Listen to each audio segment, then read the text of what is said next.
স্মরণকালের ভয়াবহ দুর্ঘটনার সাক্ষী হল দক্ষিণ কোরিয়ার জেজু এয়ারলাইন্সের একটি ফ্লাইট। 181 আরোহীর মধ্যে অলৌকিকভাবে 2 জন প্রাণে বেঁচে গেলেও প্রাণ হারিয়েছেন 179 জন। প্রাথমিক তদন্তে বলা হয়েছে, পাখির সঙ্গে সংঘর্ষে ল্যান্ডিং গিয়ার গোলযোগের কারণেই এ দুর্ঘটনা ঘটে।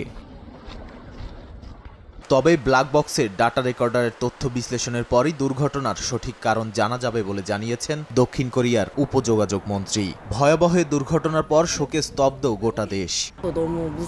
সত্যি বলতে বছরের শেষ দিকে ছুটি কাটানোর সময় এসে এমন দুর্ঘটনায় ভয় আর দুঃখ একসঙ্গে এসেছে। এই তো গেল সপ্তাহে আমি জেজু দ্বীপে গিয়েছিলাম এই এয়ারলাইন্স ব্যবহার করে। এ কারণে আমার আরো বেশি খারাপ লাগছে।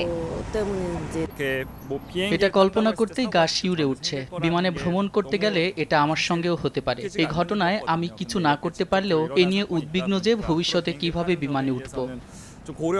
দুর্ঘটনার একদিন পরও অব্যাহত রয়েছে উদ্ধার কাজ, চলছে বিভিন্ন সংস্থার তদন্ত।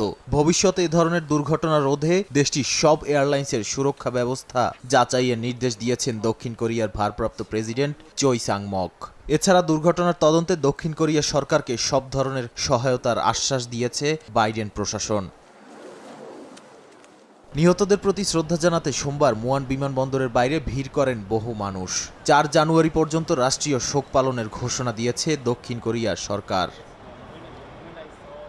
নাদিম মারজান, সময় সংবাদ।